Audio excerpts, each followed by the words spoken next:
Welcome to Anubha study facts. आज हम बात कर रहे हैं गाइस एमपीटेट के प्रीवियस ईयर पेपर के पार्ट 3 की। ये हमारा पार्ट 3 है। पार्ट 1 एंड 2 जो है वो चैनल पर अपलोड हो चुका है। अगर अभी तक आपने नहीं देखा है तो देख लीजिएगा। और आज हम पार्ट 3 की बात कर रहे हैं। ये एमपीटेट जिसे हम क्या बोलते हैं ग्रेड 2 वर्ग 2 उसके प्रीवियस ईयर पेपर में जो बाल विकास से प्रश्न पूछे गए हैं उनको हम डिस्कस करते हैं। क्योंकि वर्ग 3 में भी बाल विकास आना है तो ये आपको बहुत ज्यादा हेल्प करेगा। आपको पैटर्न पता चल जाएगा कि क्वेश्चंस किस तरीके से वर्ग 3 में पूछे जाने की संभावना है। तो आज का सेशन हम शुरू करते हैं। फर्स्ट क्वेश्चन ये रहा आपकी स्क्रीन पर। फर्स्ट क्वेश्चन है, what age is a child the most impressionable? किस आयु का जो बच्चा है वो सबसे ज्यादा प्रभावशाली होता है? 14 to 18, 2 to 8 years, 9 to 12 years और 6 to 14 years। तो देखो गाइस ये क्या है, फैक्चुअल क्वेश्चन है और एमपीटेट के द्वारा इसका आंसर जो है वो 6 to 14 years दिया गया था। कभी अब आपको ये भी पता चल जाएगा कि जो वर्ग 2 है उसमें किस तरीके से क्वेश्चंस पूछे गए थे। तो वर्ग 3 में भी सिमिलैरिटीज हो सकती है, क्वेश्चन इस तरीके से पूछे जा सकते हैं। फैक्चुअल बेस्ड क्वेश्चन भी बहुत होते हैं। अब यहाँ पर क्या याद करना है, ये तो कुछ भी नहीं, बहुत एज सिमिलर भी दी है, 14 to 18 भी दिया हुआ है, तो इसका आंसर कुछ भी हो सकता था। लेकिन एमपीटेट की तरफ से, एमपीपीएबी या गवर्नमेंट एमपी गवर्नमेंट की तरफ से इसको 6 to 14 ईयर्स इसका आंसर दिया गया है। तो एमपीटेट में क्या होता है, सीटेट में तो फैक्चुअल बहुत कम आते हैं, लेकिन एमपीटेट में फैक्चुअल क्वेश्चंस भी पूछे जाते हैं, तो आपको उसके लिए भी प्रिपेयर होना है। ऑलमोस्ट ये हमारा 8वां या 9वां सेशन है। इसमें आपको ये पता लग गया है कि क्वेश्चंस किस तरीके से पूछे जाते हैं और लगभग 40 से 50 सेशंस आने वाले हैं एमपीटेट प्रीवियस ईयर के। तो जब तक आप बहुत अच्छी प्रैक्टिस करते रहेंगे और बहुत अच्छा कर पाएंगे। एक छोटी सी इंफॉर्मेशन वापस मैं यहाँ पर आपको दे दूं और पहले ही मेंशन कर देती हूँ, ये कोई स्पॉन्सर वीडियो नहीं है। एमपीटेट का अगर आप मॉक टेस्ट लगाना चाहते हैं तो बिल्कुल फ्री ऑफ कॉस्ट आपको प्रोवाइड किया जा रहा है। लिंक जो है वो मैं टेलीग्राम चैनल पर शेयर कर देती हूँ। 7 बजे इसका टाइम रखा गया है आपके टेस्ट का और 6 बजे रखा गया है आपकी वीडियो का टाइम। कम्युनिटी टैब पर जब मैंने एक पोल शेयर किया तो उसमें 6 AM के लिए वोटिंग थोड़ी सी ज्यादा थी इन कंपैरिजन टू 9 AM, तो 6 AM उसका वीडियो का टाइम है और 7 PM आपको यहाँ पर एक टेस्ट, मॉक टेस्ट दिया गया है जो कि 10 क्वेश्चन का होता है, 10 मिनट मिलते हैं। और उसमें जो टॉप 5 स्टूडेंट्स हैं, टॉप 3 स्टूडेंट्स हैं, उनको हम चैनल पर, अपने कम्युनिटी पर हम उनका नाम शेयर कर देते हैं। तो इससे आपको भी मोटिवेशन मिलता रहेगा और आपकी जो तैयारी है वो कैसी चल रही है ये भी आपको पता लगता रहेगा। तो ये छोटी सी इंफॉर्मेशन थी। चलिए नेक्स्ट क्वेश्चन पर आ जाते हैं। नेक्स्ट क्वेश्चन ये रहा आपकी स्क्रीन पर। CC is undertaken. अब सीसी क्या है तो ये हम समझेंगे अभी। Options are 4 times a year, throughout the year, periodically या twice a year। तो यहां पर देखो थोड़ा सा समझ लेते हैं गाइस, सीसी क्या होता है। सीसी है continuous and comprehensive evaluation. CC क्या है, कॉन्टिन्यूस एंड कॉम्प्रहेंसिव इवेल्युएशन, सतत एवं व्यापक मूल्यांकन। व्यापक मूल्यांकन ये थ्रू आउट द ईयर होता है, थ्रू आउट द ईयर। ऐसे नहीं कि केवल एक साल चलता है, थ्रू आउट द ईयर या थ्रू आउट द ईयर, इस तरीके से पूरे वर्ष चलता रहता है।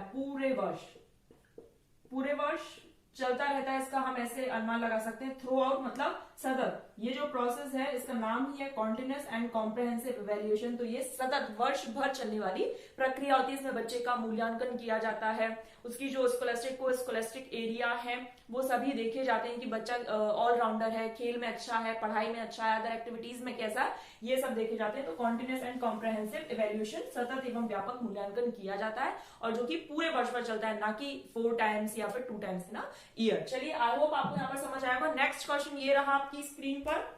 नेक्स्ट क्वेश्चन देखते हैं। नेक्स्ट क्वेश्चन है, क्वेश्चनिंग इन द क्लासरूम। कक्षा में प्रश्न पूछना क्या है? निष्क्रियता विकसित करता है। तो ऐसा तो बिल्कुल नहीं है कि बच्चा निष्क्रिय है।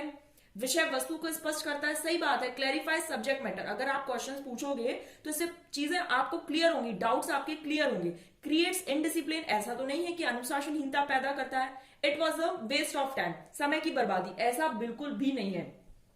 तो हमारा जो आंसर है वो क्या है, यहां पर वो क्लैरिफाई करता है डाउट्स को, क्लैरिफाइज द डाउट या क्लैरिफाई करता है सब्जेक्ट को, उस मैटर को। अगर आप क्वेश्चन पूछ रहे हो तो क्वेश्चन कब पूछते हो, जब आपको कोई चीज समझ नहीं आती। इसका मतलब आप थोड़ा बहुत तो समझ रहे हो ना, तब आपको जब कुछ नहीं आ रहा है तभी तो क्वेश्चन कर रहे हो। अब जिसको कुछ ही नहीं आ रहा होगा वो आपने देखा होगा रेयरेस्ट केस रहता है जब बच्चा डाउट करे, उसको कुछ भी नहीं आ रहा है उसके बाद भी वो डाउट करे। लेकिन जिस बच्चे को कुछ समझ आ रहा है, थोड़ा बहुत भी समझ आ रहा है, तो वो डाउट जरूर आएगा उसके मन में कि ये ऐसा है, ऐसा कैसे हो गया, इसको ऐसा होना चाहिए था, इसका मतलब बच्चे को कुछ ना कुछ समझ आ रहा है। तो इसका आंसर क्या है, क्लैरिफाई करता है उस सब्जेक्ट मैटर को, ना कि ये कि वो समय की बर्बादी है और अनुशासनहीनता पैदा करता है। इस तरीके से कोई भी ऑप्शन आंसर नहीं हो सकते। नेक्स्ट क्वेश्चन ये रहा आपकी स्क्रीन पर,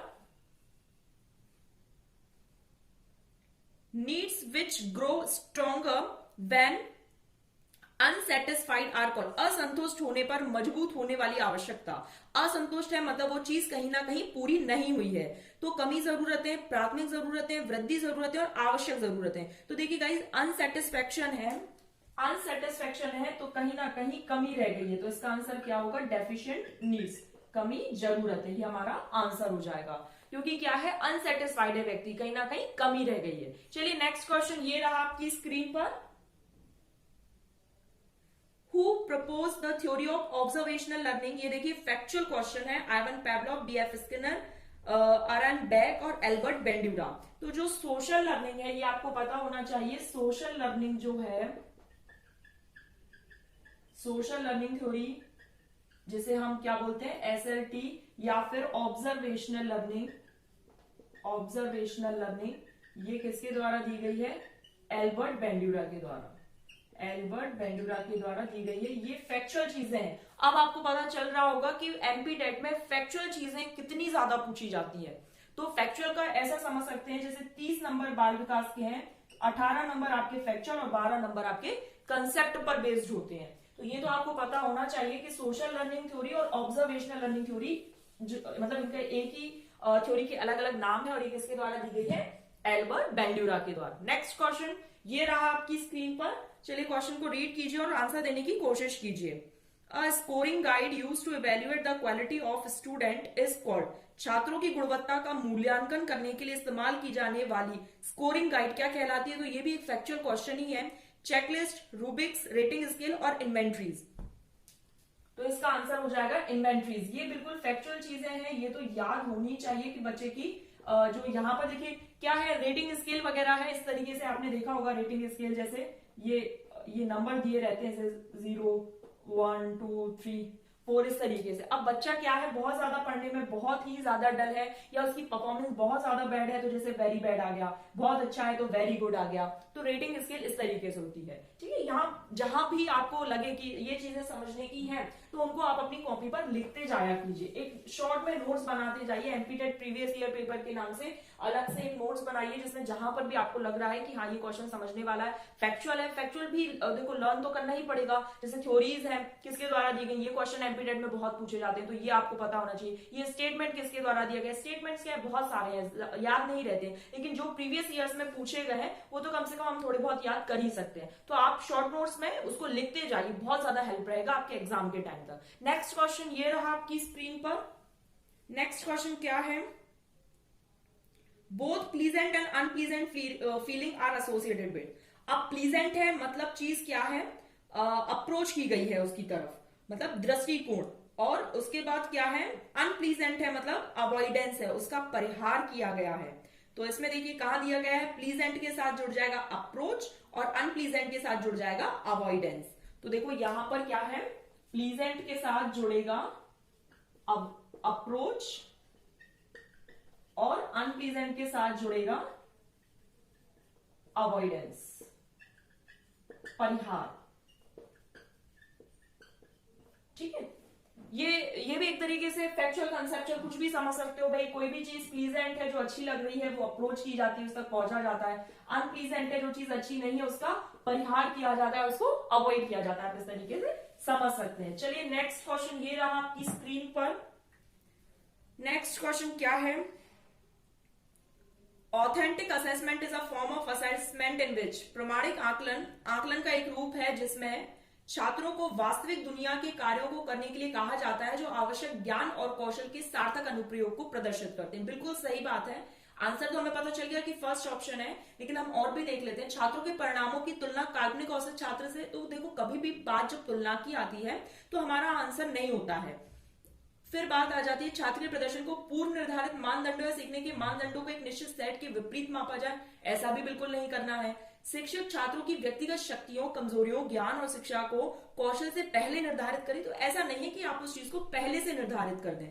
हमारा जो फर्स्ट ऑप्शन है वो बिल्कुल इसके सही बैठ रहा है। एक तो कभी भी ध्यान रखना है ऑप्शन में जैसे तुलना वगैरह की बात आ जाए कि कंपेयर किया जा रहा है, एक बच्चे को दूसरे बच्चे से कंपेयर किया जा रहा है, या फिर मापदंड जो है या मानदंड जो है वो पहले से सेट कर दिए जा रहे हैं उनके कौशल को देखने से पहले कि बच्चा कितना एबल है उस काम के लिए, आप पहले से मापदंड सेट कर रहे हो। तो इस तरीके से ये कभी हमारे ऑप्शन सही नहीं होते जब तक क्वेश्चन में नहीं पूछा हो। ठीक है, चलिए नेक्स्ट क्वेश्चन ये रहा आपकी स्क्रीन पर।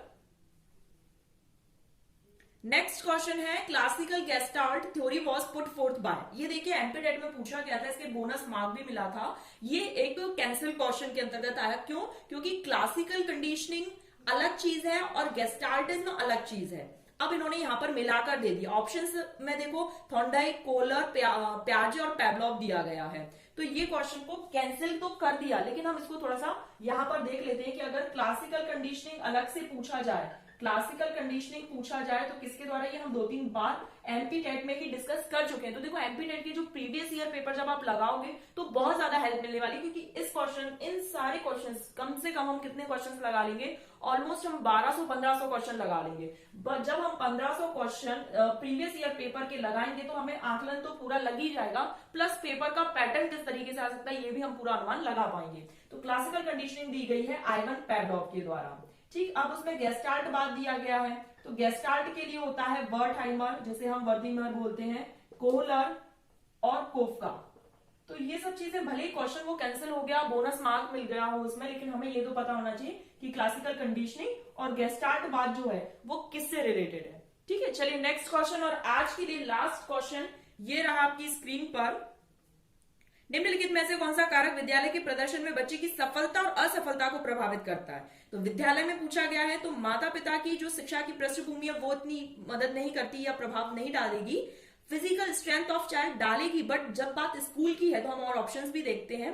अधिगम प्रक्रिया में शिक्षकों का योगदान, यहाँ पर देखो स्कूल परफॉर्मेंस पूछा गया है ना, इसलिए शिक्षक यहाँ पर इंपॉर्टेंट रोल प्ले करेंगे। बच्चे के अधिगम पर सामाजिक प्रभाव, तो देखो बच्चे के अधिगम पर सामाजिक प्रभाव भी सही है, फिजिकल स्ट्रेंथ भी सही है, और इनडायरेक्टली उसके पेरेंट्स की जो एजुकेशन या उनकी जो पृष्ठभूमि है वो भी है। लेकिन हमसे क्या पूछा गया है? स्कूल परफॉर्मेंस पूछा गया है, स्कूल परफॉर्मेंस पूछा गया है, तो यहाँ पर टीचर्स इंपॉर्टेंट रोल प्ले करेंगे। तो हमारा जो आंसर है वो टीचर्स के बेस्ड, टीचर पर बेस्ड हो जाएगा जो हमारा आंसर है। तो देखो क्वेश्चन इस तरीके से तो आते ही है कि हमको ऐसा लगेगा ये ऑप्शन भी सही है, ये ऑप्शन भी सही, बट क्वेश्चन किस तरीके से पूछा गया है हमें उसके अकॉर्डिंग आंसर को हिट करना है। तो गाइस यहाँ पर हमारा सेशन कंप्लीट हुआ। 10 क्वेश्चन हमने डिस्कस कर लिए, जो कि 10 मार्क्स समझ लीजिए हमारे यहाँ पर पक्के हो गए हैं। अब हम बहुत अच्छे से लगा पाएंगे कि इस तरीके से क्वेश्चन अगर आ जाए, क्लासिकल कंडीशनिंग किसने दी है, या फिर बच्चों को हमें तुलना नहीं करनी है, हम इस तरीके से चीजें समझ पा रहे हैं। और देखिए मॉक टेस्ट भी मैं इसीलिए ज्यादा जोर दे रही हूँ क्योंकि मेरा बहुत मन था आप लोगों को फ्री में मॉक टेस्ट प्रोवाइड करने का, जो कि एक प्लेटफॉर्म मिल गया है। तो वहां पर आप मॉक टेस्ट दीजिए, एनरोल कीजिए, एनरोल भी बिल्कुल फ्री है, मॉक टेस्ट दीजिए। 7 बजे आपको मॉक टेस्ट वहां पर मिल जाया करेगा 7 AM। तो वहां पर आप आराम से अपना टेस्ट दे सकते हैं। उसके बाद यहाँ पर ये जो प्रीवियस ईयर का जो सेशन चल रहा है उसको जरूर अटेंड कीजिए, जो कि आपको 6 AM को देखने को मिल जाया करेगा। चलिए गाइस, आज के लिए इतना ही। नेक्स्ट वीडियो में मिलेंगे फिर से एक और एमपीटेट प्रीवियस ईयर पेपर के साथ। Thanks for watching this video.